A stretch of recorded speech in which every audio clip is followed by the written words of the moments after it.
The Christmas Tree by Michael Whitehouse. Staring at the tree, whiskey in hand, Pete was pleased that this year would be different from the last. It had been the strangest time of his life, but he truly felt like things were finally coming together. And when better to come than Christmas, a time he loved more than any other. In some ways, the past year had been like an eternity. In others, as if it had succumbed to the time of the blink of an eye. But either way, he was glad to see the back of it. Staring at the Christmas tree, its beautiful lights casting a warm hue over the room, and the snow quietly falling outside as the sun set, Pete began to think of the past year, of his daughter Lana and his wife Janet. It had started with a very normal December, 12 months earlier. The small town in which they lived was covered in a thick layer of snow, the residents spending most of their days clearing driveways, and Pete's wife going off for one of her usual wanders. She had been gone for a couple of hours, but whilst Janet was utterly devoted to her family, she still needed moments to herself. To clear her head, to diminish the stress that comes with a loving yet disorganized husband, and a little girl who was kind but whom enjoyed trying her parents' patience as much as possible.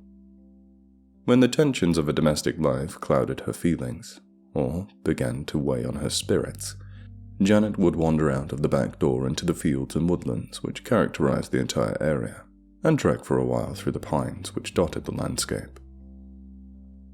It therefore wasn't unusual for her to be gone for fairly long periods, especially since it was around that time of year when she would take it upon herself to choose the Christmas tree. No matter how much Pete or Lana asked to help out, this was Janet's job. She loved the tradition of it, the process of choosing the best possible tree, cutting it down, and then seeing the bright smiles on her family's faces as they would gleefully take the tree indoors and decorate it with sparkling glitter garlands, warm glowing lights, and an array of festive baubles. It was a small highland town where they lived, far away from any major city, but Janet and the rest of her family loved their home. The simplicity of it, the feeling of being an integral part of a close-knit community, and of course the beautiful surroundings, lush during the Scottish summer and cold, crisp, stark, but yet awe-inspiring in the winter. Most importantly, she loved the pine woods nearby, specifically a collection of trees that sat at the top of a small hill within walking distance from the house, perfect for picking a Christmas tree. She would return there each year, and while their numbers thinned due to a few other neighbors going there for the exact same purpose, there were enough trees to last a good many years. When she had been gone for 3 hours, Pete began to grow nervous, as this was longer than usual, and since it was getting dark, he took it upon himself to venture outside, telling Lana to lock the doors after him, and that he would not be long. Lana laughed when he told her he expected that Mummy was struggling through the snow with a huge tree, bigger than any other they'd ever had. Pete loved to see the excitement on his daughter's face at that time of the year, and he told her to watch from the bedroom window to see what they would bring back.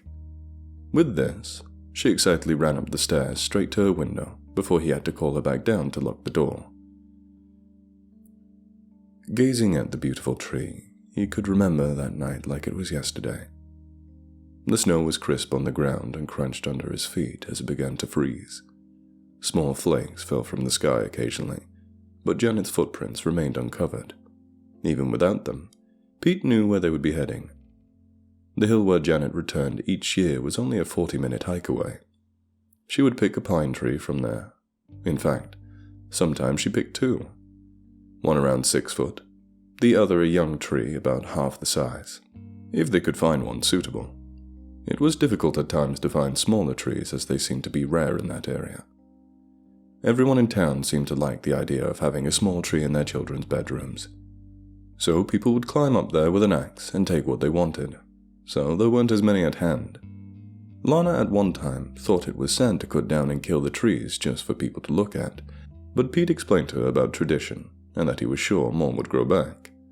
With time, she forgot this protest and looked forward to the years where she could have one. If a smaller tree couldn't be found, they had a lovely synthetic one which would sit at her window. Secretly, she loved this just as much, but as her father said, tradition is tradition. The larger tree would be placed in the living room and adorned with an assortment of baubles, glittering decorations, and lights. The other in Lana's room would be sprayed with a can of fake snow and covered in hanging candy sticks and chocolates, although she was always told she could only have one a day before bed as a treat. Of course, occasionally she would break this rule, and just hope no one would notice. Janet could always tell, but she would let it go. Christmas time was the best of times after all, and it was so brief. As Pete approached the hill, he knew something was wrong. He felt it in his bones. As he climbed, the snow began to fall in a greater volume, and the sky dimmed with it. Standing at the humble summit, a stillness spread. Silence interrupted momentarily by the almost audible patter of snowflakes floating gently to the ground. He followed the footprints now with purpose, knowing that if the snowfall increased, that it would be nearly impossible to find Janet. Twilight fell, covering everything in a dark blue wisp of color, as the frost began to nip at his now rosy cheeks. The footprints bobbed and weaved their way through the huge pines, finally stopping next to a wonderfully thick and vibrant tree, one which was perfectly suited for their purposes. The perfect size, almost 7 foot tall, a deep life-filled green, and a thick abundance of branches and pines which made it almost impossible to visually penetrate its cover in such a light. But yet Janet was nowhere to be seen, and as far as Pete could tell, there were no other tracks in the snow leading away in any direction. She had most certainly been here, but where had she gone? This was both puzzling and worrying. It seemed impossible, but there they were. Janet's last 2 footprints engraved in the ground, but the snow was all around, virgin, undisturbed, and lacking all signs of life. It was as if she had just vanished into the night. Looking at the base of the tree, Pete ran his fingers over the deep gash in its trunk. There was no doubt about it. Janet had taken a few swipes at it with her axe. Then, for some unknown reason, she had left, or perhaps moved to a tree she had felt was more suitable. Surely not, though. This tree was perfect. That must have been it, though. She must have moved on. Perhaps there was some random freakish flurry of snow which covered her tracks. Yes, that must have been it. But Pete knew this was wishful thinking. He had lived there for years, and in all of that time he had never seen such a thing. Then he saw it. Several meters away, lying in the snow, was Janet's axe. Falling once as the snow deepened. Rising to his feet, it was now unmistakable. Yes. It was partially covered in the snow, but this was Janet's axe, all right. It lay there much like the footprints, isolated, but with the absence of any human prints. It was as if the tool had been dropped from a great height, but Pete did not care to speculate. A sense of growing worry permeated his mind, as the thought of Janet lying somewhere injured increased his anxiety. Shouting his wife's name repeatedly drew no reply as darkness now began to creep ever closer. If she was hurt, he would have to raise the alarm to get the town out looking for her, along with the mountain rescue. She wouldn't survive long in the snow, in that biting cold. At this point, the panic grew. Worry, fear, hurt that can only be felt through love. With torch in hand, he continued in the direction the axe had taken him. As he entered the thick den of pine trees, he noticed the broken branches littered on the ground, as if something had rushed past, tearing them apart, breaking them off on impact. Maybe Janet ran through here. The scale of the damage, however, looked too great to have been dealt by one person alone. Had he been in any other country, he would have assumed a bear was nearby, but they had been hunted to extinction in Scotland long ago, along with the wolves and any other predators. For a moment, his torch reflected off of something scuttling under a bush, but it looked more like an insect than anything else, and again, far too small to cause such devastation. Pete fixed his scarf, trying to cover his face as the frost bit deeper. But just as he did so, something caught his eye. Something on the ground. Shining his torch on what he first thought had been a dead animal was the crumpled body of Janet, lying still on the ground. A heart attack, they said. A heart attack. But Pete had seen her face. He had looked upon those eyes once so filled with kindness, transfixed in a frozen stare. Cold, glassy black with fear. Her hands were clenched in front of her, and the pathologist told him it was perfectly normal for one suffering such a massive heart attack in such low temperatures. As was the contorted look on her face. Although at the mention of this, Pete saw a flicker in the pathologist's eyes, which gave away that he was as puzzled by that look as anyone. A look Pete would never forget. Darling Janet, love of his life, mother of his children, dying alone in the cold, with lips pulled back over the teeth in agony, frozen into an inhuman sneer. The whole ordeal had devastated him. If it hadn't been for their daughter Lana, for the necessity of her needs to be met before his own, Pete would have found it nearly impossible to have gotten through it. The past 12 months had been cluttered with reminders of an aching loss. As with any bereavement, the first time of doing something once shared without that person made the pain more acute. The first Christmas, the first day at work, the first walk to school, the first family get-together, every person's face etched in concern, accompanied by the usual well-meaning but empty traditions of, "How are you holding up? It must have been so difficult," and "If there's anything I can do." Helping his daughter through the loss of her mother was all he had to make sure he could face another day. But that stopped now. They had been through the horror, through the denial, through the silent meals, through the lonely cries of despair at night, through the birthdays empty and somber. They'd been through it all. All these firsts were over. It had been over 12 months since Janet's death, and Pete felt almost exhilarated by this. He still missed her every day. The pain would never truly leave him, but the feeling of accomplishment, of strength, of something which he thought had deserted him, that he had endured, filled him for the first time with thoughts of the future, thoughts that life does indeed go on, even when our dearest have gone before us. And what of his beautiful daughter? Dear, kind Lana. He may have felt compelled to bring her through the past year, but her empathy and strength had left him in awe. Characteristics which someone so young had no right to possess, but which were thankfully present nonetheless.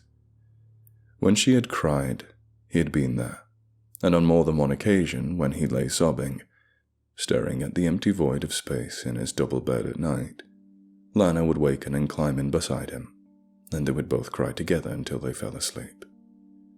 She was his rock, and by God she was going to have the best Christmas she'd ever seen. Pete had made a number of arrangements. He had spent a fortune on every gift imaginable. He had filled the house with every food and treat she enjoyed, and both Janet's parents and his own were flying in for Christmas dinner to be with their brave, sweet little granddaughter. He'd also organized for Lana's friends to have a sleepover on Boxing Day, which she had pleaded for, but Pete always knew he would give in eventually. She never asked for much, but this year, this Christmas, she would have more than she could imagine.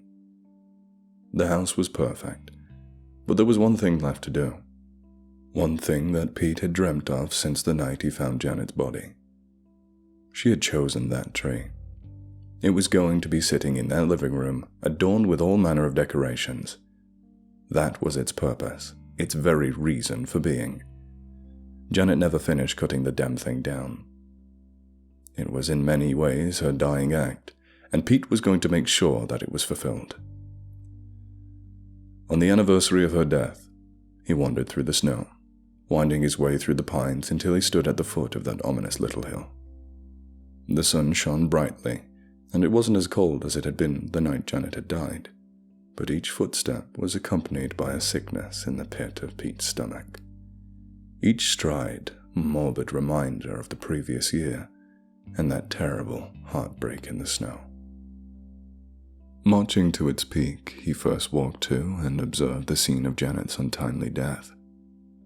Standing there where her body had lain, Pete wiped the tears from his face and placed a small Santa figurine on the ground, burying it in the snow. It had always been hung from the branches of each yearly tree, and was her favorite decoration. It seemed only right that it be with her. After another few minutes of trudging, there it was. It was still standing. That damned tree. As if ravenous for revenge, Pete pulled Janet's axe from his backpack and charged at the pine.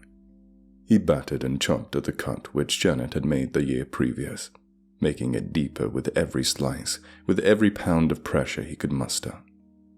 The tree groaned and creaked as if in pain, but Pete did not care. The tree was the final reminder of Janet's death. Whatever had happened that night, it had happened because of that tree. As crazy as it seemed, it all made sense for a moment, and then clarity was clouded by mundane reality. She had simply died of natural causes. With the roar of the cracked wood breaking under its own weight, the tree swooned and collapsed to the ground in defeat. Tying a rope around its trunk and then using string to fold its branches inward, Pete dragged that memory, that cold-hearted pillar of nature's brutality, through the snow, over grass and gravel, and finally to his back door. He was victorious. With little thought for carpet or furniture, he dragged it up the stairs into the house and placed it in front of the window in the living room, which stood upright into an old wooden stump they had used as a stand every year. Breathless and covered in sweat, he stood back looking at the tree, tall over all it surveyed. "You picked a good one, love. You picked a good one." He held back the tears and waited for Lana to return home from her friends. Pete put an old Christmas film on the television as they both decorated the tree together, singing, laughing, and being a family. There were moments, fleeting glances when they caught another's stare, a glance which showed the pain buried deep down inside, one which said, "I miss her too." But it was Christmas, and the moments of grief passed, buffered by longer, caring periods of happiness. Contentment caressed smiles from ear to ear, and festive spirit once more filled that home, which had for too long been host to loss and anguish. As night began to fall, after Lana went to bed, earlier than usual because the excitement had worn her out, Pete decided to reward himself for the day's efforts. The lights were dimmed, and after pouring himself a large whiskey, he sat on the living room couch and stared at the tree. Draped in tinsel garlands and adorned with bright white Christmas lights, it really was a sight to behold. The best tree they had ever had. "Here's to you, gorgeous," Pete said, lifting his drink to the sky in a symbolic gesture. Staring at the Christmas tree, its beautiful lights casting a warm hue over the room, and the snow quietly falling outside as the sun set, Pete began to think of the past year, of his daughter Lana and his wife Janet. Time passed slowly as he thought of all the things gone, how they had led to this moment through pain and suffering, but now hopefully onwards to the future, and one filled with at least the briefest possibility of joy. The glow from the tree reflected off of the window, but it penetrated far enough to illuminate the now thick blur of snow falling to the ground silently outside. The room remained dark, but the lights bathed everything subtly in a warm Yuletide radiance, which when accompanied by the orange lambency of the fire only served to cultivate the anticipation for Christmas even more so. For the first time in a year, Pete was happy. Something bothered him, though. There was a slight apprehension or annoyance at the back of his mind, something which was spoiling the display. Sipping at the whiskey, casting a glance at the entire room, he finally saw what was the problem. 2 of the Christmas tree lights were occasionally flickering. Not occasionally, but often enough to be noticeable, and more importantly, aggravating.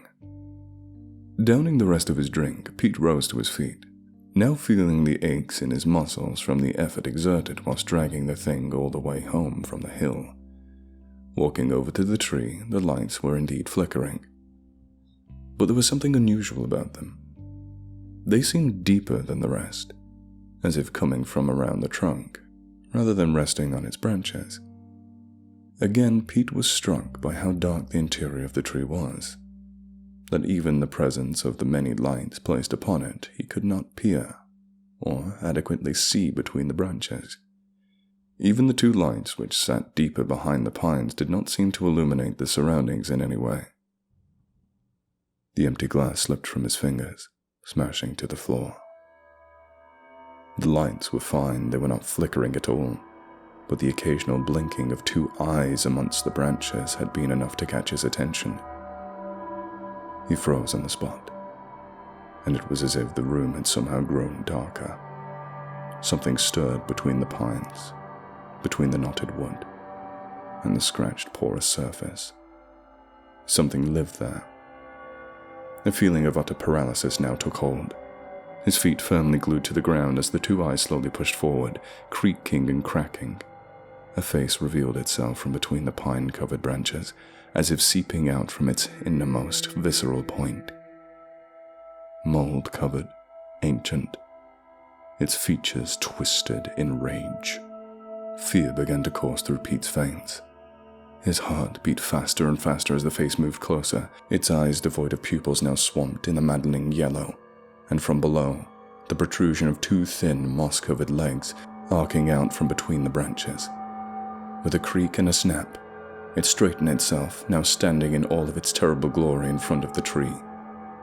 It was now pitch black outside, and it would have been clear to Pete that this animal, this creature, was of a nocturnal nature. But in its stare he found himself helpless. His heart skipped.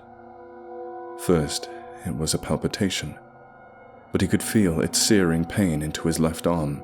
He clutched his chest, but his feet remained adhered to the ground, and it was impossible to look away from those yellow, unmarked eyes. The gaze came closer still, and in the pain which it brought, Pete knew he was going to die.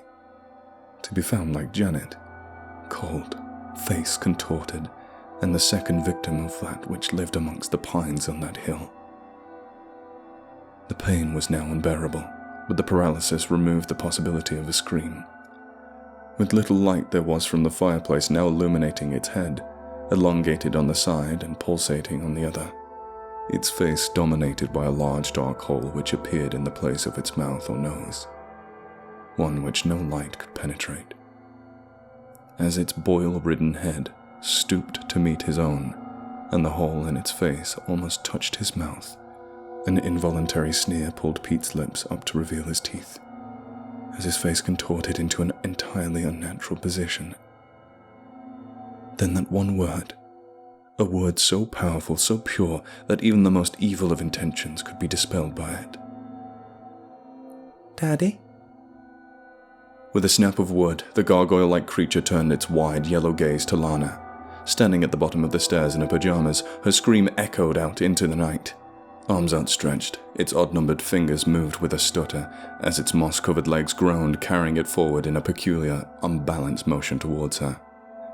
Now Lana was paralyzed by its stare, and with each step closer, her face contorted more fiercely, and the pain in her chest brought her to the point of unconsciousness.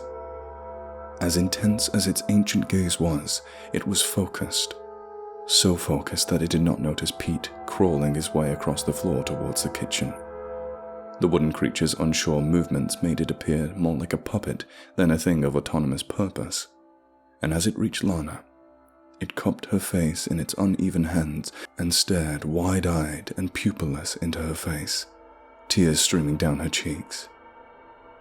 The sound of feet running filled the air, and as it twisted to investigate, a loud crack was heard as Pete ran up onto the couch, jumping high into the air, bringing Janet's axe down deep into its spine. No blood ran or gushed, but a plague of unfamiliar insect-like critters poured out of the wound. Instead of a howl of pain, the creature emitted a crescendo of strange squeals and clicks before throwing Pete onto the ground and smashing through the back door. Lana's father gave chase, but it was impossible, as the wooden creation moved at an unimaginable pace, gliding onto the ground with each stride, leaving no footprints in the snow. After a visit to the nearest hospital, both Lana and her father were given an all-clear bill of health. But they never returned to that house, filled with memories of good times, the happy times, of a mother, a wife, a kind soul, of birthdays and weddings, and of course, of Christmas time. Pete didn't know what that creature was, whether it was alive or dead, or something else entirely inconceivable to human mind. But he made a solemn promise to himself from that moment on. Never again would he cut down a tree, decorate it, and take enjoyment in its appearance as it died. Because no matter how pretty they are, no matter how much warmth they may give, no matter how much they might make people think of Christmas, you just don't know what might be living inside.